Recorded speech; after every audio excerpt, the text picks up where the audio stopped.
Bulletin के आगाज में आपको बताएं कि सुप्रीम कोर्ट ऑफ पाकिस्तान ने कमिश्नर कराची को बड़ा हुक्म दिया है। फौरी जाएं, नुस्रा टावर गिराएं, दोपहर को आकर रिपोर्ट दें। नुस्रा टावर के साथ तिजोरी टावर की रिपोर्ट भी साथ लाएं। जाओ और सारे शहर की मशीनरी लेकर नुस्रा टावर को गिराओ। कमिश्नर कराची की नुस्रा टावर से मुतालिक रिपोर्ट पर सुप्रीम कोर्ट ने इजहार अदम इत्मीनान किया। समाअत शुरू हुई तो चीफ जस्टिस ने इस्तफसार किया, क्या हुआ कमिश्नर साहब, जो काम कहा था वो हुआ या नहीं। कमिश्नर कराची ने जवाब दिया, हमें आपसे रहनुमाई दरकार है। चीफ जस्टिस ने बरहमी का इजहार करते हुए कहा, सीधी बात करें, बिल्डिंग गिराई या नहीं, क्या आपका यहां से जेल जाने का इरादा है। कमिश्नर कराची ने फिर कहा, आप मेरी बात सुने, अदालत को कुछ बताना चाहता हूं। इस पर जस्टिस काजी अमीन ने कहा कि आपके खिलाफ मिसकंडक्ट की कार्रवाई होगी, आपको मालूम है आप कहां खड़े हैं। इसी हवाले से मजीद बात करेंगे अपने नुमाइंदे जुनेद शाह से। जुनेद, बताइएगा आज अदालत में क्या हुआ। जी बिल्कुल, देखिए सुप्रीम कोर्ट के चीफ जस्टिस ऑफ पाकिस्तान गुलजार अहमद अहम मुकदमात की इस वक्त कराची एसपी में समाअत कर रहे हैं। सबसे पहले नस्ला टावर और तिजोरी हाइट्स केस की समाअत की गई।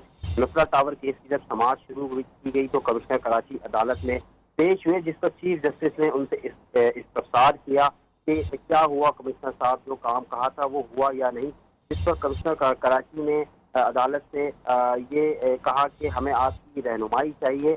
जिस पर चीफ जस्टिस कमरे अदालत में कमिश्नर कराची पर भरम हो गए और उनकी सरजनिश करते हुए अपने रिमार्क्स में करार दिया कि आपको यहाँ से जेल जाने का इरादा है, आपके खिलाफ मिसकंडक्ट की कार्रवाई की जाएगी, जबकि आपको मालूम है आप कहाँ खड़े हैं। आपने मुसलसल तौहीन अदालत कर रहे हैं, आप कमिश्नर कराची चलाने के लायक ही नहीं है। ये रिमार्क थे चीफ जस्टिस के कमरा अदालत में, जिस पर कमिश्नर कराची जो है वो घबरा गए। अदालत ने बरहमी का इजहार करते हुए कमिश्नर कराची को ये हुक्म दिया है कि फौरी तौर पर जाए, मशीनरी लेकर जाए और नस्ला टावर गिराना शुरू करे। जबकि तिजोरी हाइट भी आज गिराकर रिपोर्ट जो है अदालत में जमा कराई। अदालती अहकाम से जिसको सुनते ही कमिश्नर कराची कमरा अदालत से फौरन निकल गए और अदालत से चले गए।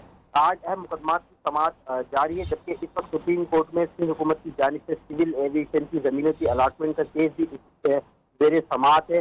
सीनियर मेंबर बीमार होने की वजह से एडवोकेट जनरल की जानिब से रिपोर्ट की पेश की गई, जिस पर अदालत ने सीनियर मेंबर को कल जुमेरात को अदालत में पेश होने का हुक्म दे दिया है। जी बहुत शुक्रिया जुनेद शाह अपडेट करने के लिए। सुप्रीम कोर्ट के हुक्म पर कमिश्नर कराची इकबाल मेमन सीधा नुस्रा टावर पहुंच गए। कहा, अदालती हुक्म सर आंखों पर नुस्रा टावर को मैनुअल तरीके से गिराया जाएगा। नुस्रा टावर की मिसमारी का अमल मजदूरों के जरिए जारी है। मिसमारी की तस्वीर अभी अदालत जाकर पेश कर देंगे। सुप्रीम कोर्ट ने हुक्म किया है कि इसको स्पीड अप करें और जल्द से जल्द इसको ख़त्म कर दें, गिरा दें, तो ये हो जाएगा। परसों जब पता चला कि सामान पूरा नहीं है सेफ्टी के लिए, वो मंगा लिया गया है। शाम तक उम्मीद है कि हो जाएगा। अंदर तो ऑलरेडी काम शुरू हुआ है तो तोड़ने का। सुप्रीम कोर्ट के अहकाम की रोशनी में यही है कि अब उसको जल्दी से जल्दी लोग लगा के, मजदूर लगा के, मशीनरी लगा के इसको तोड़ दिया जाए, जिसका मतलब यही है कि अब जो ट्रेडिशनल तरीका है उससे होगा। सुप्रीम कोर्ट का हुक्म है नुस्रा टावर फौरी गिराया जाए, लेकिन कराची ईस्ट के डिप्टी कमिश्नर आसिफ जान सिद्दीकी का कहना है कि नुस्रा टावर 2 माह में मुकम्मल मिसमार किया जाएगा। मीडिया से गुफ्तगू में कहा कि नुस्रा टावर गिराने का काम जारी है, 10वें फ्लोर से काम शुरू किया है, 1-2 घंटे में मुकम्मल मशीनरी पहुंच जाएगी। 10वें और 11वें से काम शुरू हुआ है। चूंकि काम देखिए, काम जब तक सेफ्टी मेजर्स नहीं लिए जाएंगे प्रॉपरली, काम का उस हंगामी बुनियाद पर करना लोगों के लिए ख़तरनाक हो सकता है। तो आप बाहर देख रहे होंगे कि बैम्बू ब्रांचेस बांधी जा रही हैं, जिसके ऊपर नेट लगाई जाएगी थोड़ी देर में। उसके बाद ये फ्रंट से और अंदर से प्रॉपर काम इसका शुरू होगा। इस वक्त तक खिड़कियाँ निकालना, दीवारें, इनर दीवारें, जिससे ये कंक्रीट डिटैच होकर स्प्रेड ना हो, बाहर ना आए, यहाँ तक जो कुछ हो सकता है वो शुरू किया जा रहा है। 1.5-2 घंटे में हम उम्मीद करते हैं कि हमारी जो मुतवक्का मशीनरी है वो सारी पहुँच जाएगी और वो सारे निगरानी जिनके अंडर में ये होना है वो भी पहुँच जाएंगे। तो 1-2 घंटे में आपको मोबिलाइजेशन ज़्यादा नजर आएगी। सुप्रीम कोर्ट के हुक्म के बाद नुस्रा टावर गिराने का काम शुरू कर दिया गया। 15 मंजिला नुस्रा टावर की 10वीं और 11वीं मंजिल को तोड़ा जा रहा है। हमारे नुमाइंदे आसिम अशरफ इस वक्त नुस्रा टावर की 11वीं मंजिल पर मौजूद है। आसिम, क्या मनासिर देख रहे हैं आप? सुप्रीम कोर्ट कराची रजिस्ट्री में चीफ जस्टिस ऑफ पाकिस्तान ने कमिश्नर कराची को नस्ला टावर के हवाले से जब झाड़ पिलाई तो कमिश्नर कराची अपनी टीम के हमरा फौरी तौर पर नस्ला टावर पहुंचे और वहां पर आके उन्होंने 10वें फ्लोर पर जो इस वक्त तोड़फोड़ का काम शुरू हो गया है उसके अमल का जायजा लिया। इस वक्त मैं 11वें फ्लोर पर खड़ा हुआ हूं और सूरत हाल यह है कि हम आपको जरा दिखाएंगे कि इस वक्त कमिश्नर कराची के अहकामात के बाद यहाँ पर जो है वो काम शुरू कर दिया गया है। मजदूर लगे हुए हैं, दरवाजे और खिड़कियों को निकालने का अमल इस वक्त जारी है। यहाँ पर देख सकते हैं कि मजदूरों की एक बड़ी तादाद है जो हर फ्लोर पर यहाँ पर लगाई गई है और कमिश्नर कराची ने भी ये कहा है कि हमने चीफ जस्टिस के अहकामात पर अमल दरामद शुरू कर दिया है। काम के दौरान की जो तस्वीरें और वीडियोस वो कमिश्नर कराची इकबाल मेमन खुद यहाँ से बनाकर ले गए और उनका कहना है कि यहाँ की और तिजोरी हाइट्स की तस्वीर और वीडियोस वो अदालत में बतौर सबूत ये कहकर पेश कर देंगे कि काम जो है वो अदालती अहकामात के बाद शुरू कर दिया गया था। जी, सुप्रीम कोर्ट ने कराची में पीसीएचएस में 4 झीलें बहाल करने का हुक्म दिया है। KMC sports complex Kashmir road से मलबा उठाने का भी हुक्म दिया है। चीफ जस्टिस गुलजार अहमद ने कहा कि कश्मीर रोड पूरे पाकिस्तान में सबसे बेहतरीन रोड थी, इस पर कब्जा हमने खत्म करवाया, अभी तक मलबा नहीं उठाया गया। समाजी रहनुमा अमीर अली अदालत में पहुंचे और कहा कि लोग चाहते हैं कि आपकी मुद्दत खत्म हो, कि अपना कारोबार फिर से शुरू करें। चीफ जस्टिस ने रिमार्क्स दिए कि कराची में 3 झीलें थी, झील पार्क में 2 झीलें थी। अंबर अली भाई ने बताया कि वहां दारुल अमान सोसाइटी है, दूसरी जगह फाउंडेशन स्कूल है। चीफ जस्टिस ने इजहार बरहमी करते हुए कहा है केएमसी वाले जिनकी झीलें जिम्मेदारी थी। एडमिनिस्ट्रेटर साहब, कराची की 4 झीलें बंद कर दी आपने। चीफ जस्टिस ने कहा कि हम यहाँ खेला करते थे, मछली पकड़ा करते थे, ये कुदरती झीलें थी, खत्म कर दी गई, इन्हें बहाल किया जाए। समाअत कुछ देर के लिए अब मुलतवी कर दी गई है। जबकि कराची में गैर कानूनी तामीरात पर एडमिनिस्ट्रेटर कराची मुर्तज़ा वहाब से चीफ जस्टिस गुलजार अहमद ने सवाल किया, आप कैसे गैर कानूनी तामीरात को खत्म करेंगे। मुर्तज़ा वहाब ने बताया कि माहिरीन की मदद से मार्किंग करके कार्रवाई करेंगे। चीफ जस्टिस ने रिमार्क्स दिए कि मैंने यहाँ बहुत वक्त गुजारा है, बेहतरीन इलाका था, अपने बच्चों के लिए क्या छोड़ा है, कोई तफरी नहीं है। मुर्तज़ा वहाब ने बताया कि कराची में 2003 में कमर्शलाइजेशन की गई, 26 सड़कों को कमर्शलाइज किया गया। चीफ जस्टिस ने पूछा, आप इसको अंडू नहीं कर सकते, कुछ तो करें। एडमिनिस्ट्रेटर कराची मुर्तज़ा वहाब ने बताया कि 2 दफ़ा शहरी हुकूमत में कमर्शलाइजेशन की गई, अदालत ने फैसला बरकरार रखा। चीफ जस्टिस ने कहा, बड़े शहरों में कसीरुल मंजिला इमारतें होती हैं मगर प्रॉपर प्लानिंग तो हो। सिविक सेंटर के पास मशरिक सेंटर का हाल देखें, हटाएं तजावुजात, सिविक सेंटर से छिपा को हटाएं, वो ग्रीन बेल्ट पर बैठे हुए हैं। वफाकी हुकूमत की जानिब से पीएसपी अफसरान के तबादलों के अहकामात गैर कानूनी हैं, अमल दरामद नहीं किया जाएगा। वज़ीर इत्तलात सिंध सईद करी ने ऐलान किया। कराची में मीडिया से गुफ्तगू में कहा कि वज़ीर आला सिंध ने एस्टैब्लिशमेंट डिवीजन से दरख्वास्त की थी कि अफसरान के तबादले वफाक और सूबे का मामला है, इसके बावजूद एस्टैब्लिशमेंट डिवीजन ने अफसरान को वजाहती लेटर इरसाल कर दिए। सईद करी ने मजीद कहा कि अफसरान के तबादलों से सूबे में अमन अमान की सूरत हाल पर फर्क पड़ेगा। एस्टैब्लिशमेंट डिवीजन से कि ये जो कन्फ्लिक्ट है या जो इख्तलाफ है वो सूबाई हुकूमत और वफाकी हुकूमत के दरमियान है। कल बदकिस्मती से इस्टेब्लिशमेंट डिवीज़न ने वही रिवायती नामुनासिब और गलत तरीक़ेकार अपनाते हुए जो पीएसपी ऑफिसर्स हैं उनको एक्सप्लेनेशंस के लेटर्स इशू किए हैं। हम इसकी मज़म्मत करते हैं और मैं मुतालबा करता हूँ इस्टेब्लिशमेंट डिवीज़न से कि ये एक्सप्लेनेशन के जो ख़त हैं ये फौरी तौर पर वापस लिए जाएँ। आपको बताएं कि सिंध असेंबली का इजलास शुरू होते ही हंगामा आराई का शिकार हो गया। डिप्टी स्पीकर रेहाना लगारी के 1.5 घंटे ताखीर से इजलास शुरू करने पर ऑपोजिशन अरकान ने डाइस का घेराव कर लिया। ऑपोजिशन लीडर हलीम आदिल शेख ने डिप्टी स्पीकर रेहाना लगारी से सवाल किया कि जब तक साहब लोग नहीं आए तो क्या आप नहीं आएंगे। इस हवाले से तफसीलात भी जानेंगे। आपको एक मरतबा फिर अपडेट करें कि सिंध असेंबली का इजलास शुरू होते ही हंगामा आराई का शिकार हो गया। डिप्टी स्पीकर रेहाना लगारी के 1.5 घंटा ताखीर से इजलास शुरू करने पर ऑपोजिशन अरकान ने डाइस का घेराव कर लिया। ऑपोजिशन लीडर हलीम आदिल शेख ने डिप्टी स्पीकर रेहाना लगारी से पूछा कि जब तक साहब लोग नहीं आए तो क्या आप नहीं आएंगे।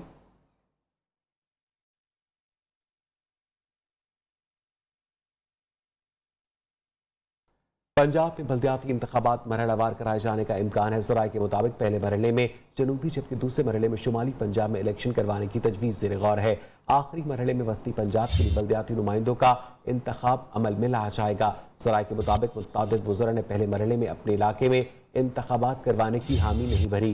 फैसलाबाद, मुल्तान और मियांवाली के वज़रा ने पहले मरहले के लिए अपने अपने हल्के पेश किए। तजावीज़ पर हुकूमत पंजाब और इलेक्शन कमीशन में मुशावरत जारी है। तफसीलात जानेंगे अपनी नुमाइंदा रूबा अरूज से। रूबा, क्या इतलात है?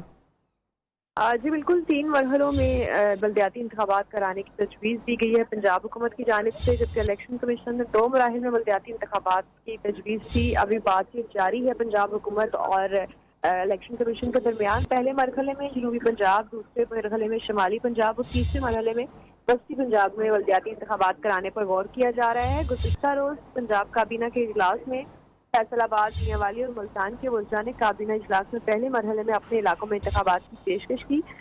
वज़रा का मौक़िफ़ था कि जहाँ पर PTI मजबूत है वहाँ पहले मरहले में बल्दियाती इंतखाबात करवाए जाने चाहिए। बहुत शुक्रिया रूबा अरूज आपका।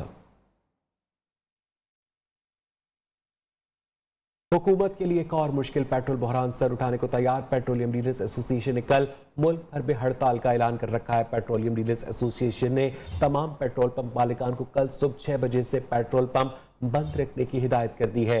पेट्रोलियम डीलर्स एसोसिएशन का कहना है कि हुकूमत ने हमारे मुतालबात तस्लीम नहीं किए। जब तक डीलर मार्जिन 6% नहीं किया जाता, हुकूमत से मुज़ाकरात नहीं होंगे। आपको एक मरतबा फिर अपडेट करें कि पेट्रोल बहरान सर उठाने को तैयार है। तफसीलात जानेंगे अपने नुमाइंदे रियाज थीम से। रियाज, बताइएगा इस बारे में। जी, पेट्रोलियम डीलर्स एसोसिएशन ने मुल्क भर के पेट्रोल पंप बंद करने की कॉल दे रखी है और कल वो पूरे मुल्क की पेट्रोल पंप बंद कर देंगे। ये कहना है पाकिस्तान पेट्रोलियम डीलर एसोसिएशन का, और उनका कहना है कि हुकूमत के साथ हमारी मुज़ाकरात के कई दौर हुए लेकिन हमारी डिमांड्स को नहीं माना गया, तस्लीम नहीं किया गया। हमारे जायज़ मुतालबात हैं, हमारे कारोबार खतरे में जा रहे हैं। मुनाफा मार्जिन जो है हमारा डीलर्स का और OMCs का, हुकूमत ने हमारे साथ वादा किया था कि हम इसको जायज़ तरीके से आप अप्रूव करवा देंगे इसी से, लेकिन अभी तक हमें कोई इसकी इंश्योरेंस नहीं कराएगी, जिसकी वजह से हम काल हड़ताल करने पर मजबूर हैं। बहुत शुक्रिया रियाज थीम आपका। पेट्रोल और बिजली के बाद गैस पंप फटने को है तैयार। शहरी सुई गैस से तो महरूम है, लेकिन सुई नॉर्थन ने गैस की कीमत में इजाफे की दरखास्त कर दी है। ज़राए के मुताबिक सुई नॉर्थन गैस कंपनी ने ओगरा को गैस की औसत कीमत में 157 रुपये 50 पैसे इजाफे की दरखास्त की है। हुकूमत ने मकामी गैस और दरामदी गैस की औसत कीमत मिलाकर गैस का नया टैरिफ तैयार किया है। जल्द वफाकी काबीना से मंजूरी ली जाएगी। गैस के नर्ख में इजाफे की दरखास्त पर 1 जनवरी को लाहौर में अवामी समात होगी। जबकि फैसलाबाद में सुई गैस की लोड शेडिंग से खवातीन की मुश्किलात में इजाफा हुआ है। खाना पकाने के लिए लकड़ी के इस्तेमाल से वक्त और पैसे दोनों का ज़िया होने लगा है। खवातीन को गैस की बंदिश से किन मसाइल का सामना है, देखिए। तो बड़ा मसला बन गया, गैस तो आती नहीं है, गरीब लोग क्या करेंगे? गैस ना होगी तो खाना वाना कैसे बनेगा? सारे मसाइल गैस की वजह से ही है। ऊपर से बिजली के बिल इतने आ रहे हैं, गैस का बिल इतना आ रहा है कि क्या बताएं आप। बालन में उस तो महंगा खेचल, फिर उस तो दोरी होटल पैसे अलग लाओ, गैस दे अलग दियो, सिलेंडर दे अलग दियो, होटल दे अलग भरो। सारा मसला कितना बंदे वास्ते बन गया। जबकि मुल्क भर में महंगाई की भी दुहाई है। मजदूर हो या मुलाजमत पेशा अफराद, हर कोई अशिया खुरनोश की बढ़ती कीमतों से परेशान है। शहरियों का कहना है कि होशरुबा महंगाई से खाने के लाले पड़े हैं। हुकूमत रिलीफ देने में नाकाम हो गई है। परेशान है ना कि अपने बच्चे बेचने वास्ते आ गए हैं। घर में कई दफा महंगाई की वजह से खाना नहीं पकता। महंगाई ने लक तोड़िया, कोई सिस्टम नहीं चलता पिया, सारी मजबूरियां अगे ही ने। हालात बहुत खराब है, महंगाई की वजह से दुनिया बहुत परेशान है। लोगों की बस हो गई है, तंग आ गए हैं लोग इस गवर्नमेंट से। अब एट दी एंड यही होगा कि लोग सड़कों पे निकलेंगे और ये गवर्नमेंट जाएगी। सब्जी लेने आए हैं, 150-200 रुपया लग जाना है, वो भी 2 टाइम कर दें, 3 टाइम कर दी। इमरान जब से आ गए हैं आपने गरीब आदमी को मार दिया इन्होंने। गरीब आदमी के लिए जीना मुश्किल हुआ इस टाइम। हर चीज़ महंगी है, सब्जियाँ गोश्त से भी ज़्यादा महंगी हैं। 500-600 रुपये झाड़ी मिलती है और घी 400 रुपये 450 रुपये किलो घी है। सारा दिन जो है ना मारे फिरते हैं, दिहाड़ी भी हमारी पूरी नहीं होती, चीनी भी महंगी है, घी भी महंगा है। ऐसे में अपोजिशन लीडर शहबाज शरीफ कहते हैं कि 1 दिसंबर से महंगाई का नया बम फेंकने की तैयारी की मजम्मत करते हैं। हुकूमत गरीबों को कंगाल और मुल्क की मईशत को बर्बाद कर चुकी है। मुल्क में गैस है न बिजली, आटा, चीनी, घी, हर शय महंगी कर दी गई है। दवाई, खाना, बिजली, गैस महंगी, रोजगार खत्म, टैक्स पर टैक्स। ये है नया पाकिस्तान। कर्ज तारीख की बुलंद तरीन सतह पर पहुंच गया है, लेकिन अवाम को कुछ नहीं मिला। मुल्क में कोई बेहतरी आई, ये पैसा आखिर गया कहाँ? महंगाई, कोरोना और डेंगू पाकिस्तानियों की जान के दुश्मन बन गए। पंजाब में गुज़िश्ता 24 घंटे के दौरान डेंगू से 4, जबकि इस्लामाबाद में 1 मरीज जान की बाजी हार गया। सूबे में 213 नए केसेस रिपोर्ट हुए। लाहौर में 147, रावलपिंडी में 21, इस्लामाबाद में 10 अफराद डेंगू का शिकार हुए। खैबर पख्तूनख्वा में 52, जबकि सिर्फ पेशावर में 29 अफराद में डेंगू वायरस की तस्दीक हुई। लाहौर में फ़ज़ाई आलूदगी भी आज खतरनाक हद पर बरकरार है। दुनिया के आलूदा तरीन शहरों की फहरिस्त में लाहौर आज दूसरे नंबर पर है। फ़ज़ा में आलूदगी की शरह 231 रिकॉर्ड की गई। भारतीय दारुल-हुकूमत नई दिल्ली आज दुनिया का आलूदा तरीन शहर बन गया है। पाकिस्तान के आलूदा तरीन शहरों में फैसलाबाद पहले नंबर पर है, जहाँ आलूदगी की शरह 266 है। लाहौर में फ़ज़ाई आलूदगी में कमी के लिए इंतजामिया मुतहर्रिक है। इंसदाद स्मॉक स्क्वाड्स ने स्मॉक का बायस बनने वाले सनती यूनिट्स के खिलाफ 22 मुकदमा दर्ज किए हैं। धुआं छोड़ने वाले सनती यूनिट्स और गाड़ियों को 18,76,000 रुपए के जुर्माने भी किए गए।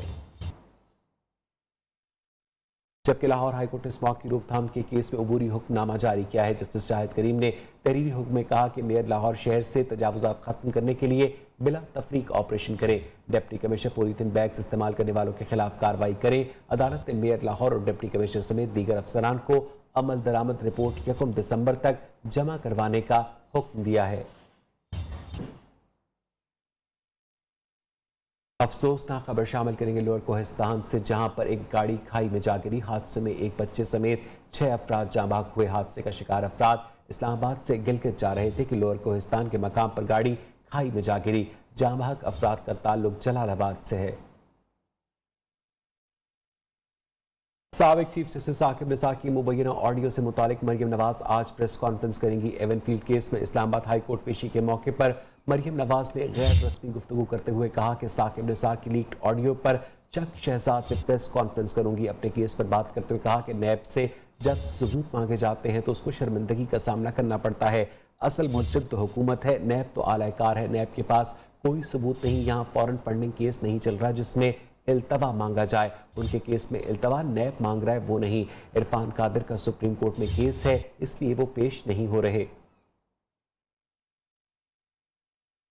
सुप्रीम कोर्ट ने वज़ीर इत्तेहाद सिंध सईद गनी को पेश होने का हुक्म दिया है। चीफ जस्टिस गुलजार अहमद ने बहादुराबाद में 16 मंजिला अलबारी टावर की तामीर के खिलाफ दरखास्त की समाअत के दौरान रिमार्क्स दिए। ये क्या हो रहा है बताएं, सईद गनी साहब कहाँ हैं? वो कहते हैं ऐसी इमारतें बनेंगी, बुलाएं उन्हें। अदालत का SHO न्यू टाउन के जरिए बिल्डर को नोटिस तामील करवाने का हुक्म। चीफ जस्टिस ने इमारत की तस्वीर अदालत में लहरा दी। ये क्या हो रहा है बताएं, सईद गनी साहब कहाँ हैं? चीफ जस्टिस ने इमारत की तस्वीर अदालत में लहराई। जस्टिस एजाजुल एहसन ने कहा, कहते हैं ओहदा छोड़ देंगे मगर गिराएंगे नहीं। चीफ जस्टिस ने एडवोकेट जनरल से मुकालमा करते हुए कहा, कब छोड़ेंगे वो ओहदा ये तो बताएं।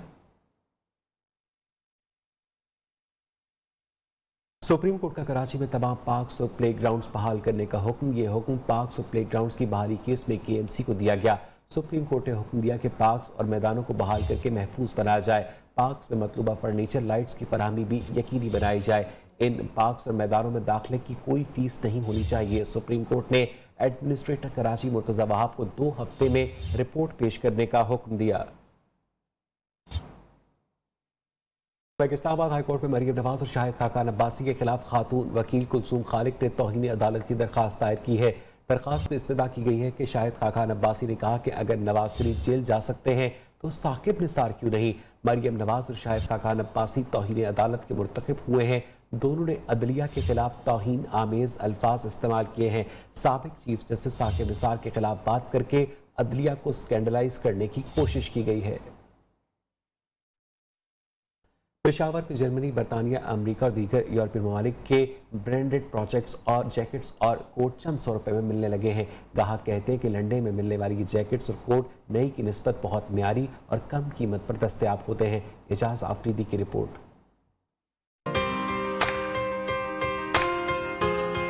यह है पेशावर के रेलवे ट्रैक, जहां रेडियो पर लदे ये जैकेट्स और कोट मकामी नहीं बल्कि दीगर ममालिक के ब्रांडेड मलबूसात है, जहां अपने पसंद का कोट और जैकेट्स 500 से 800 रुपए तक मिल जाते हैं। ठंडा ये इस वजह से बेस्ट होता है कि चले ये इम्पोर्टेड है, बाहर के हैं तो लोग अफोर्ड कर सकते हैं। अब 2000-3000 रुपए की एक चीज़ अफोर्ड करना, उसमें तो लोग राशन करते हैं। रेडीबानों का कहना है कि यूरोपीय ममालिक और अमेरिका से आने वाले ये सेकंड हैंड कोट्स और जैकेट्स सर्दी के नए मलबूसात से ज्यादा मयारी और गर्म होते हैं।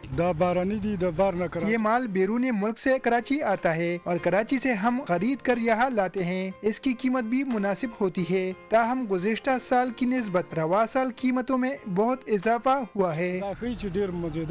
पेशावर का दर्जे हरारत कम होने के साथ ही शहर भर में सेकंड हैंड जैकेट्स और कोट की रेडियां लग गई, जहां शहरी कम पैसों में गर्म मलबूसात खरीद सकते हैं। कैमरामैन खुरम जलील के साथ मोहम्मद इजाज आफरीदी, न्यू न्यूज पेशावर। इरादे मजबूत और अज़्म जवां हो तो इंसान बड़ी से बड़ी मुश्किल का मुकाबला कर सकता है। कैसे नौजवान की कहानी जो जेल के डेथ सेल में आला तालीम हासिल करके वकील बना। उमर हयात वसीर की रिपोर्ट।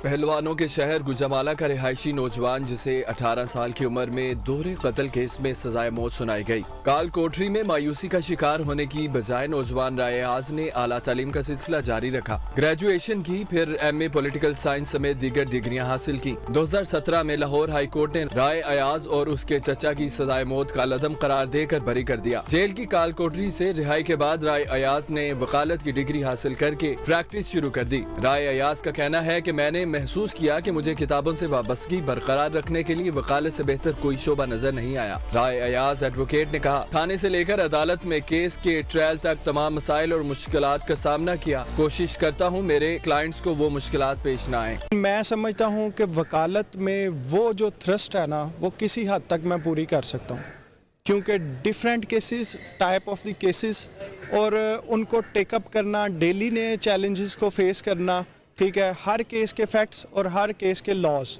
वो डिफरेंट है। राय अयाज एडवोकेट ने कहा, मुश्किलात से घबराना नहीं चाहिए, बल्कि उनका मुकाबला करके खुद को मनवाने वाला कामयाब इंसान होता है।